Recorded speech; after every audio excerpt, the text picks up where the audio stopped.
কি লিখবা completing from কিভাবে করতে হয় দেখো attention please and look at the blackboard প্রথমে আমার থাকবে কি নেম এখানে কি লিখবো আমরা নাম নিজের নাম যদি মানে নিজের উপর যদি ফর্ম পূরণ করতে হয় তখন নিজের নাম লিখবে আর যখন আমার প্রশ্ন যখন নাম থাকবে তার দেওয়া তার নামে বুঝতে পারলে তারপর ডেট অফ বার্থ জন্ম তারিখ ডেট অফ বার্থ হলো জন্ম তারিখ যদি নিজের উপরে ফর্ম পূরণ করতে হয় তাহলে নিজের জন্ম তারিখটা দিবে যার দেওয়া জন্ম তারিখ চাইতে আর যদি কারো নাম থাকে ফর্মে তার জন্ম তারিখ থাকবে তাই না তখন আমরা সেই জন্ম আর ন্যাশনালিটি মানে হলো জাতীয়তা ন্যাশনালিটি এর মিনিং ওয়ার্ডটা হলো কি জাতীয়তা আমরা কি লিখবো সবাই বাংলাদেশ যদি এই ফর্ম পূরণের ন্যাশনালিটি থাকে তাহলে আমরা তখন লিখবো বাংলাদেশ মনে রাখবেন তারপরে আছে মাদার্স নেম মানে মায়ের নাম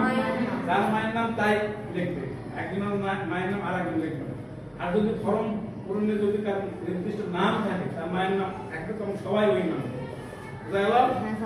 তারপরে ফাদার্স নেম মানে বাবার নামটা ফর্ম পূরণে যদি নির্দিষ্ট একটা ব্যক্তি তার উপস্থিত থাকে তার বাবার নাম সেটা আর যদি সেটা না থাকে তাহলে ওরা আছে নিজের উপর যদি আমার ফর্ম পূরণ করতে হয় তখন নিজের নামটা আমরা নিজের বাবার নাম আমরা এখানে লিখবো হোম অ্যাড্রেসটা তো বোঝা যাচ্ছে হ্যাঁ হোম অ্যাড্রেস ওখানে থাকে অনেক সময় থাকে যার নাম দেওয়া থাকে তার হোম অ্যাড্রেস থাকবে সেটা আমরা লিখবো আর যদি কোনো ব্যক্তির নামটা না থাকে নিজের উপর লিখতে বলে তাহলে নিজের হোম অ্যাড্রেসটা লিখবো মনে রাখবে তাহলে ভুল করো না তারপরে আমার হচ্ছে স্কুল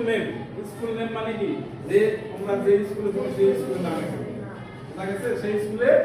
নামটা হবে আর যদি তোমার উপর না থাকে একটা নির্দিষ্ট একটা ব্যক্তির উপর যদি থাকে তার স্কুলের নাম ওখানে দেওয়া হবে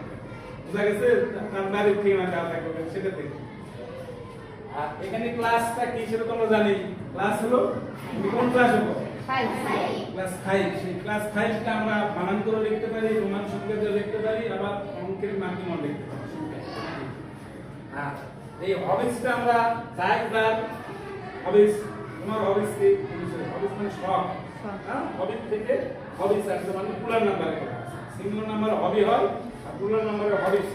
তাহলে আমরা হবিস কত থাকে দুইটা মিনিমাম দুইটা আমরা মিনিমাম মানে অর্থাৎ কমপক্ষে দুইটা শর্ট লিখতে হবে যদি হবিস কত থাকে আর যদি হবি থাকে একটা লিখতে হবে এই বির পরে বির পরে ওয়াই যদি থাকে তাহলে হবি মানে একটা শর্ট কয়টা শর্ট একটা শর্টের নাম লিখতে হবে আর হবিস কত থাকবে প্লুরাল নাম্বার তখন